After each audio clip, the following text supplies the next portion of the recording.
The blood was still fresh on the floor when investigators arrived, but with a cold demeanor, the stepmother played the victim to obscure her shocking dark secret.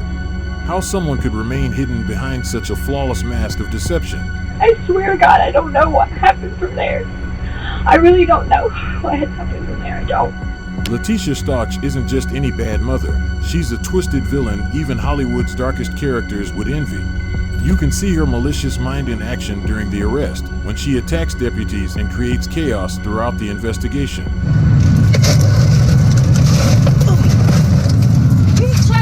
She keeps threatening me.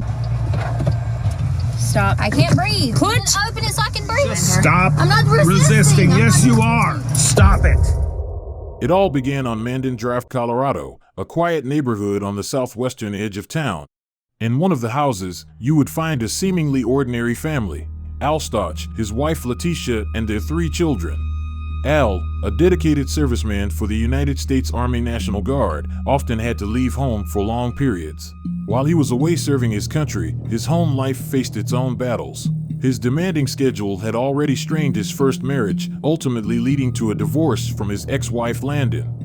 Following the separation, Al was granted full custody of their 2 children, 11-year-old Gannon and 8-year-old Lena. In 2015, Al remarried Leticia, a 36-year-old who had a daughter from a previous marriage. She seemed ready to embrace the role of stepmother, but behind closed doors, Leticia was far from the loving maternal figure his children needed. She wasn't thrilled about being a stay-at-home mom, especially for children she didn't see as her own. Resentment simmered beneath the surface, growing stronger with each passing day. Leticia's career path offered an ironic twist to her story.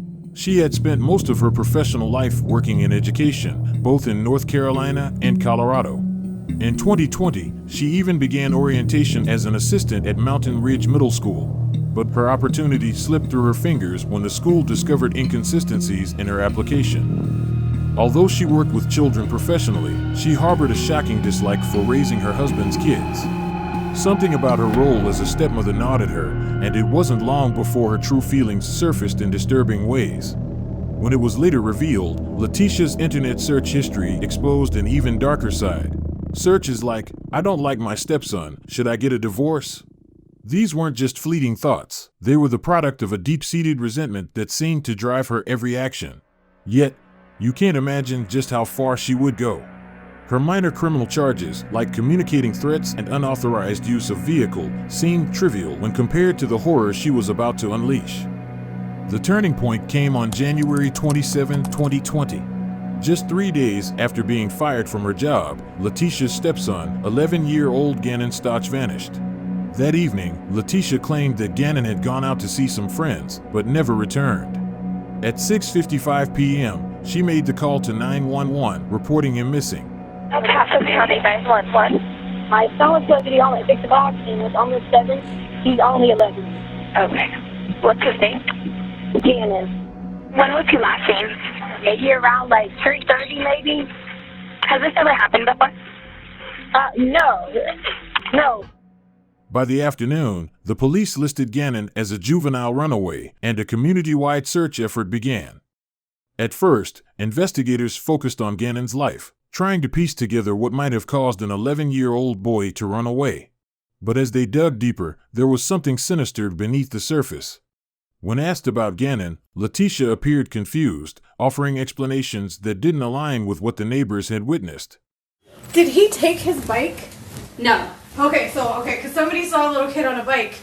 They posted it, but I didn't know if he brought his Well, bike. he did, unless he took it sooner and brought it back, because Lena ends up getting the bike. Okay. So go What pick him color up is the for bike? dinner. Okay. Blue And he never and black. went home. They thought he was at his friend's house. He was like, Yeah. I'm just started sleeping. So We they got were gonna we go pick have him him up down on the road. one on one. And he was never there. There's And he never one went to his picture friend's someone house. said he was on, Okay. and he was taking the switch. She tried to justify officers by claiming she was a teacher and understood Gannon's behavior well. I teach 5th grade, and you got your really mature kind of boys, but then waiting, he forgets to bring this or bring that or bring this or bring that. Still kid. Yeah. So no clothes are missing or nothing? No, we actually lay out all the clothes all the time, for, every day at school, we lay out clothes, we do whatever. Is his jacket gone? he had on he has several jackets. Like it depends on, I'm very like fashion. So like it just depends on jackets. Like he might have this black one with this, or there's a blue one with this. So he had a jacket. Oh yeah. Okay. Several jackets. Like, I mean, you see the kid has, like tons and tons of clothes, and he just, Okay. he has all that stuff. So There was also conflicting statements about the car she drove. Was this the car you guys had with you today? do what? Was this the car you guys had with you today? What do you mean with me today? I mean, did you drive this car today? Yes. Okay. No, I didn't drive that car today. You did This not car drive was this car. today. Okay, all right.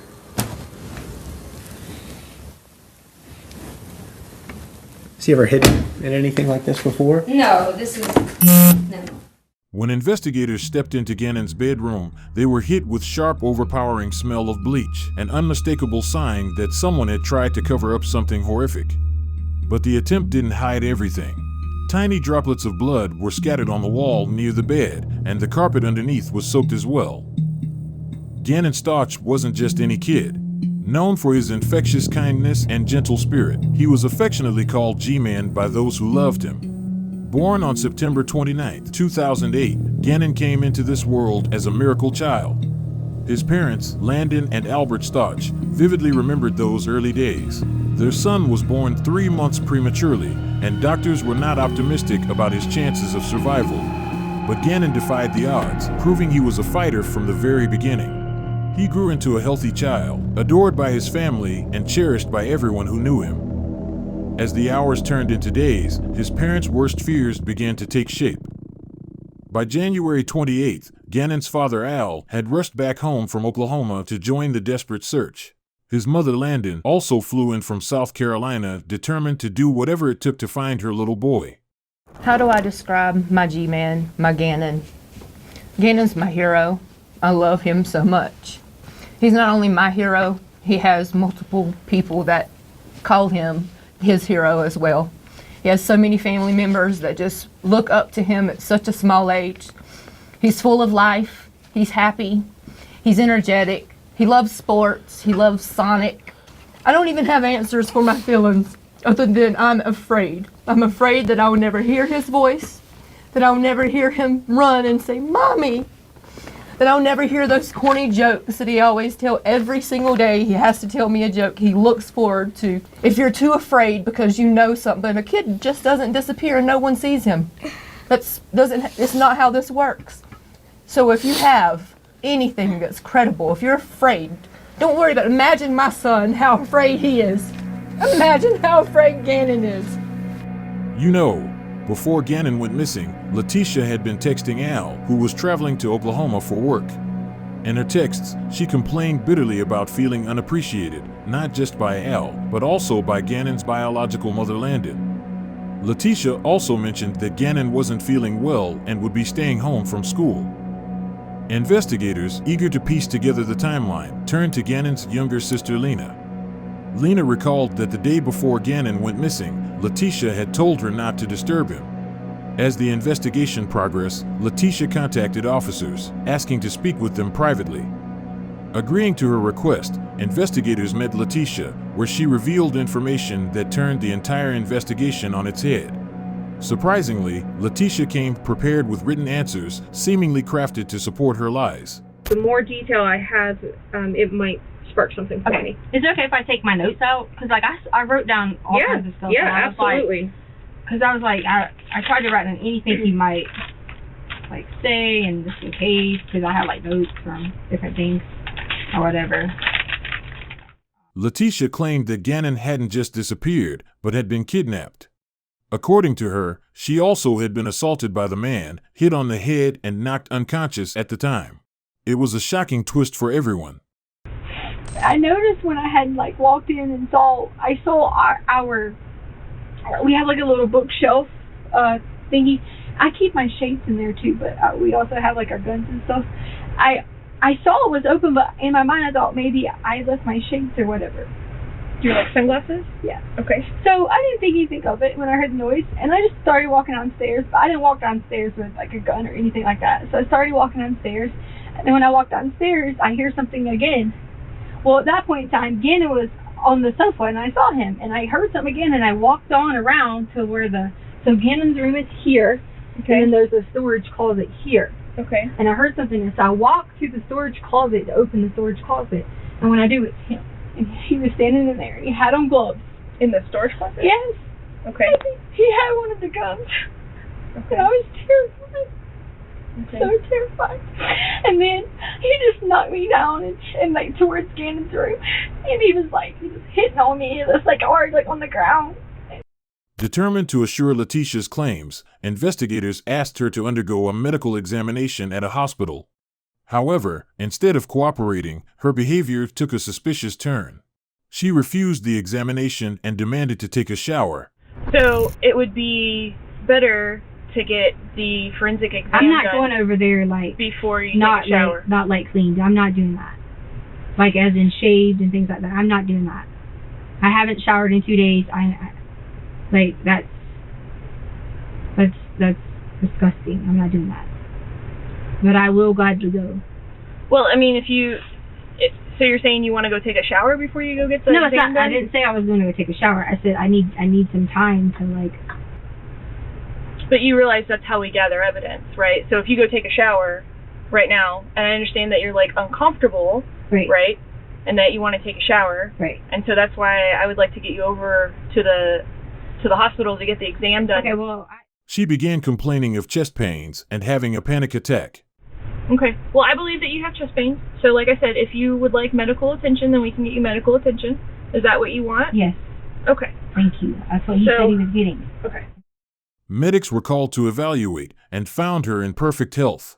However, Leticia refused to undergo the examination, citing her discomfort. Just days later, in a remote area of Douglas County, Colorado, a critical evidence was found: a blood-stained piece of wood. The wood was sent for forensic testing, and the results confirmed the worst.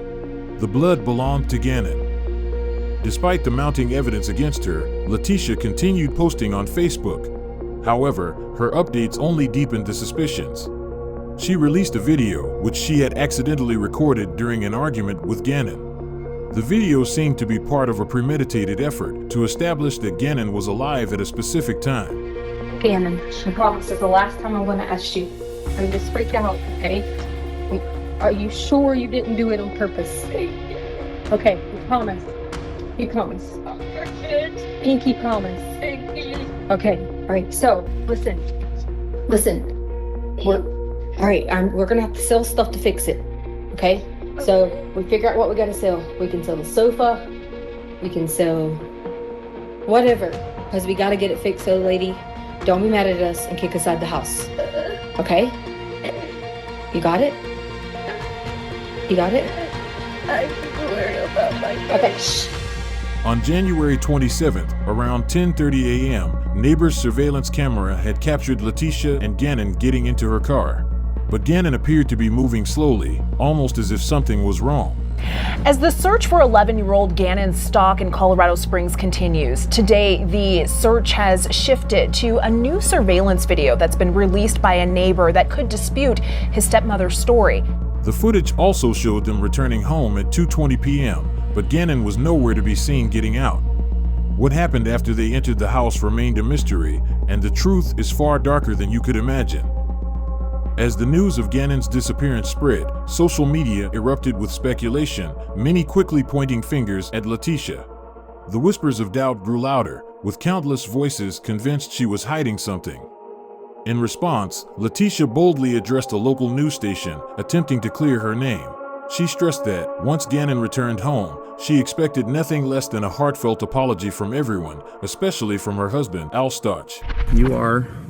I am Leticia Stauch, which is Gannon's stepmother. You've been a part of the investigation since the very first time. You were the last person to see him. Is that right? Correct. What did you see when you last saw him? Well, I'm not allowed to talk about anything with the case. I would more so be willing to talk about how the community needs to have faith and continue to work together and not make these false accusations, like the things that have been said that I've disappeared from the community. I haven't been there to help, but there's lots of reasons behind that. I should try and clarify here, not necessarily crime rates, but the way that people are reacting online to rumors about you with the search. Oh yes, wow. The rumors have gotten so bad. I pretty much have been told at least 10 different ways that these people have these conspiracy theories. I guess they watch a lot of law shows and maybe they have all these theories on how Gannon is dead. And that's what they're saying. So I'm like, why are you saying Gannon is dead? He is not dead. We are going to find Gannon. How does it feel when not only you have a lost child who you are in care of, but then people blaming you for that child not being there? You know, I'm just ready for Gannon to come home. Most importantly, for him to see his family. But second, I am going to be so ecstatic when I'm able to say to people that I hope they have a really sincere apology for all these theories that have came out online, for all the things they said that I have done or people have done. And I just want everyone to know that we're going to find Gannon. And I love him so much. I've helped taking care of him for so long. But those who watched the interview couldn't help but notice something unsettling. Leticia seemed far more concerned about receiving an apology than pleading for Gannon's safe return. What was even more suspicious is the way she spoke about Gannon. She had begun referring to him in the past tense, a subtle but powerful clue that sent the alarm. Can you talk to me a little bit about him? I don't know him. Gannon is so kind and he loves to play video games. That's one of his favorite things. He loves Sonic and Mario, and you know, he's always helpful, and he was always so helpful with the dogs around the house, and we have 2 little cute dogs, and he was always like a person I could say, Gannon, can you go do this? And he would do it right away. You know, sometimes with kids we have to remind them and things like that, and that's okay, but he was so sweet and able to help anyone. He could notice when you're sick and say, are you okay? And such a kind heart. Any message for Gannon? The message for Gannon I have is, Gannon, when you get here, you'll be able to truly tell what happened. And then I really hope I get a sincere apology from everyone who has made all those things, especially from my husband. We just wanted to add a message to Gannon from my family, is that we love you and miss you, and we hope that you come home soon. And Gannon, I can't wait till you can come home and let everyone know that you're okay. We love you. As the community's efforts intensified, Leticia's behavior became increasingly puzzling. In the middle of the search, she and her daughter abruptly packed up and left town, claiming they were heading to Florida to visit family. Even from afar, Leticia continued to weave her web of deception, making phone calls that only deepened the mystery. The FBI was soon called in to assist with the case, and Al agreed to have his phone tapped, allowing investigators to listen in on his conversations with Leticia. In one call, she claimed that a man she had hired to fix a burnt carpet had kidnapped Gannon. But she couldn't even keep her story straight. When Al asked her for the truth, Leticia dodged the question, bringing up trust issues between them. This is supposed to be about Gannon. This part one was... No, listen, please listen. So we can go get Gannon. Okay, the problem is here, you said until we have trust. The problem is we're not there yet, okay? Because... a few minutes ago, no, listen, I'm gonna tell you why right now, okay? I'm gonna tell you why. I'm gonna tell you why, and then I'll let you talk, okay? Please listen. I'm gonna tell you why. Because, okay, I've taken the blame for everything that I'm responsible for in this situation, probably more than I should have, but I'll take the blame for all of it, okay? When he confronted her about the stain of blood in Gannon's bedroom, she panicked and scrambled to cover her tracks. When I brought up the fact that there was a puddle of blood in the house, you mentioned a head wound. You didn't even say a damn thing about that. Not a peep, Tisha. You blew right past it. So fill in the blanks for me. No.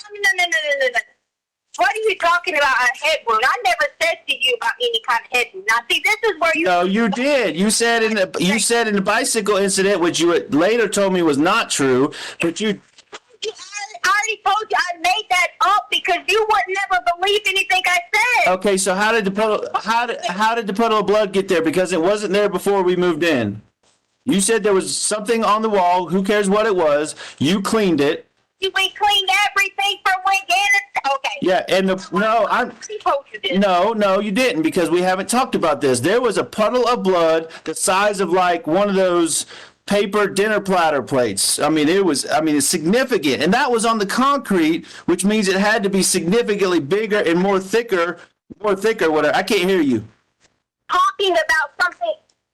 I'm talking about no, it was not already there. Gannon was hurt in my house. I don't know. How many times do I have to say this to you?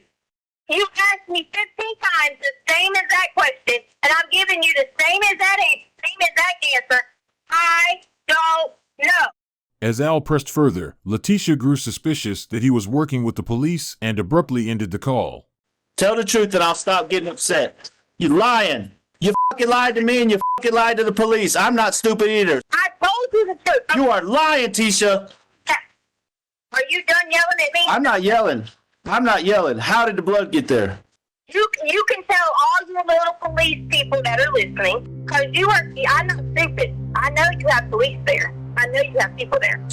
Leticia's constant shifting of stories and increasingly outrageous explanations were classic signs of someone trying to stall the investigation. But detectives weren't fooled. They knew they just needed one piece of concrete evidence to link her to the crime scene. As the pieces of the puzzle began to fall into place, investigators turned their attention to Leticia's actions and phone records. However, nothing could have prepared them for what they were about to uncover. On the night Gannon was reported missing, Leticia messaged her daughter Harley, instructing her to pick up cleaning supplies and trash bags. There was also a Google search on her phone for ways to remove blood from sheets. But it didn't stop there. She had even searched for plastic surgery options, specifically face transplants. By this point, the evidence was piling up, and investigators knew they had enough to take action. It was becoming clear that something horrific had happened. The boy everyone had been searching for might no longer be alive. On February 28, 2020, investigators issued an arrest warrant for Leticia Stauch. Just days later, on March 2nd, Leticia was apprehended in Myrtle Beach, South Carolina. But when the police confronted her, she didn't go quietly. In a desperate attempt to flee, Leticia tried to escape. Her behavior grew even more erratic as she screamed and shouted. While being extradited back, she managed to slip out of her restraints and attacked a deputy.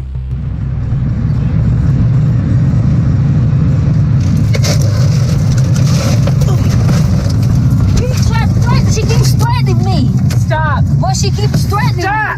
Stop it. Well, she keeps on threatening me. I have stopped it. She keeps on. Well, she got out of the restraints. Tisha? I will with you. I said I would with you. Give me your arm now. Well, I said I would with you. I said I would with you. I said I would with you, Miss. Stop resisting. I'm not resisting. I said I would with her. Once restrained again, she refused to cooperate with the officers, constantly finding excuses to try and escape from the car. Okay, hang on.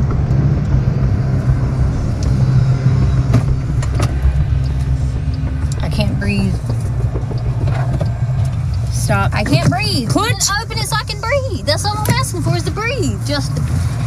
I'm just asking to breathe. That's it. Is to breathe.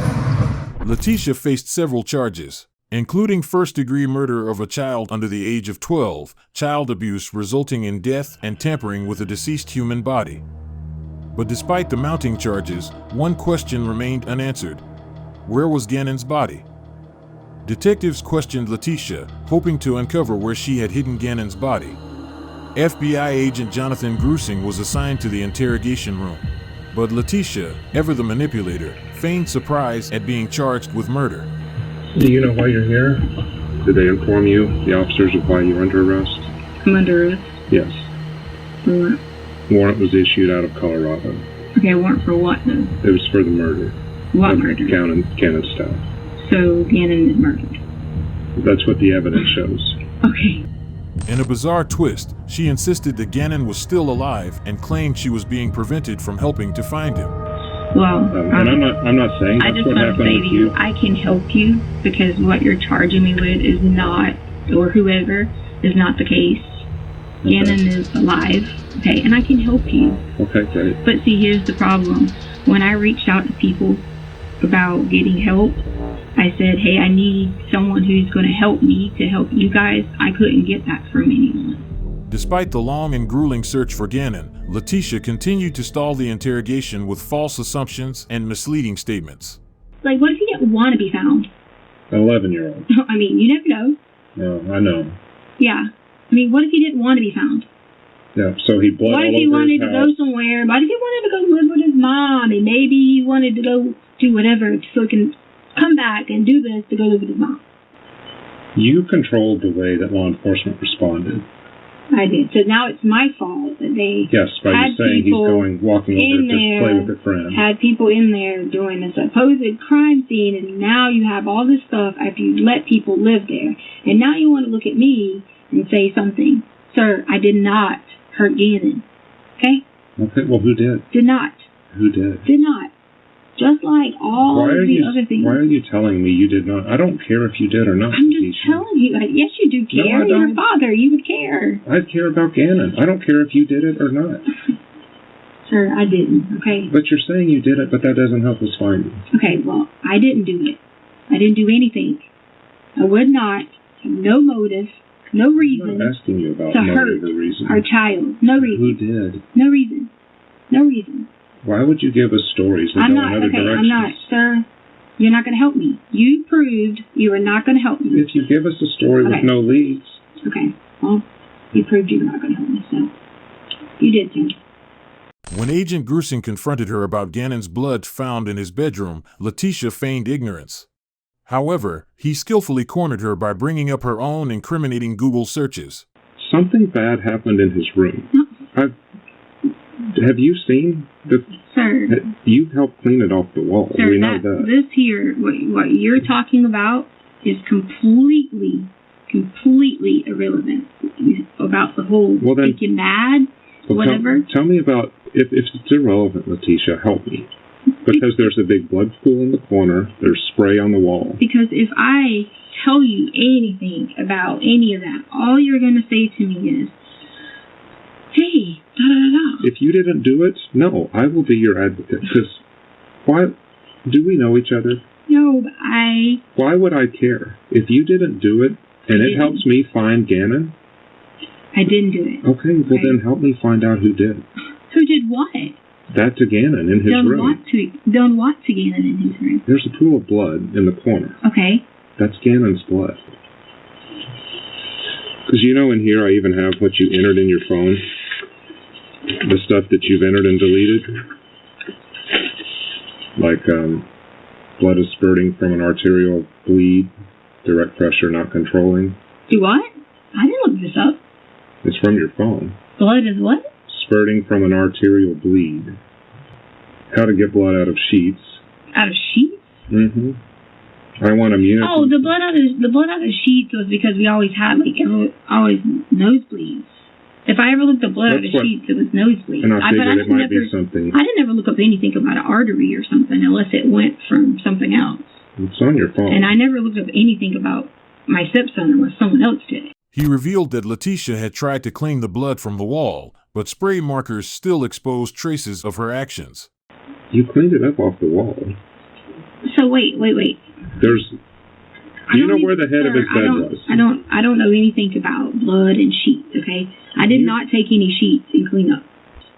That's far beyond what you're even talking about. What is far beyond? There's many of times we've had blood in our house. Do you remember the spray that was on the wall? I mean, goodness gracious. I've seen the markers from the spray. The spray went from the bed all the way up here. Well, you had to clean it up. Smear? No, it's not a smear. Okay. All right, whatever, sir. It's a spray. All right, sir. I don't know what you're talking about. Spray. I don't know what that means. It's called spatter. I don't know anything about that. So it comes from aspirated. You're going to hear all this anyway, so I'll tell you. Sir, that's it comes from aspirated blood. Okay. Do you know what that means? No. It means that he didn't accidentally do it. Okay. Whatever, sir. So that's what we were waiting on for the warrants, because somebody struck Gannon in the bed. No. During the interrogation, Leticia suddenly claimed she needed protection to reveal the truth.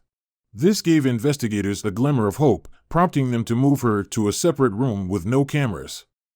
Sir, I want to help, but I need protection. I told you, I will give you protection. And I'm saying this with attorneys listening to me say this. They'd be rushing in the room right now saying you can't promise her that, but I can. Okay, well, who can? Who can promise that? Do you want to talk with the district attorney? Sure. Okay, I'll bring her in. Do you need to go to the restroom? No. Okay. Okay, Leticia, for your request, I'm just going to leave that recorder in there, and we're going to a room that doesn't record. However, when they returned, Leticia continued spinning her web of lies. Gannon was fine. Gannon was fine. Gannon, nothing was wrong with him. Gannon was happy. Gannon is my favorite stepchild. My favorite. Realizing she was only wasting their time, Agent Jonathan decided to press her harder, focusing on her emotions and body language to uncover the truth. Did you put Gannon somewhere? No. You didn't put him in a dumpster. Oh my God. Dumpster? Why are you even saying these bad, horrible things? Because we've been tracking your car, we've been tracking, even when your phone is off, it can be tracked. Good, sir, I'm glad. Is Gannon in a dumpster? Sir, you don't need to go. Where did you gently place Gannon? What? I don't know how to phrase it. What are you talking about? I don't know, because I don't know where he is. If you want me to use a different verb or whatever, I'm struggling. On March 11, 2020, Leticia Stauch made her first court appearance. The courtroom was tense as the judge denied her bail, leading to her being taken into custody. Just days later, on March 17th, the case took a shocking turn. A suitcase was discovered under a bridge in Florida, nearly 1,400 miles from Colorado Springs. Construction inspectors, during their routine checks, noticed a strange suitcase beneath the bridge. When they opened it, they discovered a small body wrapped in blankets. We have a sad update tonight in the Gannon Stauch case. The 11-year-old boy's body believed to have been found in Florida. That news is not unexpected, still difficult to digest. The El Paso County Sheriff's Office says it was deputies in Santa Rosa County. The bridge where the body was found was rarely inspected, only once every 2 years. If it hadn't been for the sharp eyes of the construction workers, Gannon's body might have stayed hidden for years. The news sent shockwaves through the community, leaving Gannon's mother Landon heartbroken. I got the worst news and the best news. Obviously, we know what the worst news is, but the best news is that justice will be served. And I'll make sure that justice is served, because my boy did not deserve any of this that has happened to him.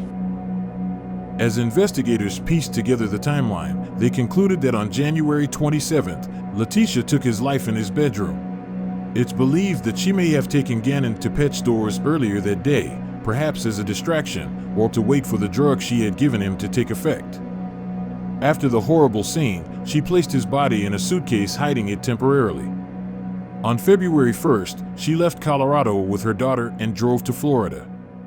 While staying at a motel, she waited until her daughter was asleep, then drove to a remote bridge. There, she dumped the suitcase, likely assuming the water beneath would carry it out to sea. When she was finally charged, Leticia pleaded not guilty, opting to use an insanity defense. She eventually admitted to killing Gannon, but in a strange twist, Leticia insisted that it wasn't her who did it. Instead, she claimed that it was her dissociative identity disorder. Her shocking admission only added to the growing list of questions surrounding her behavior.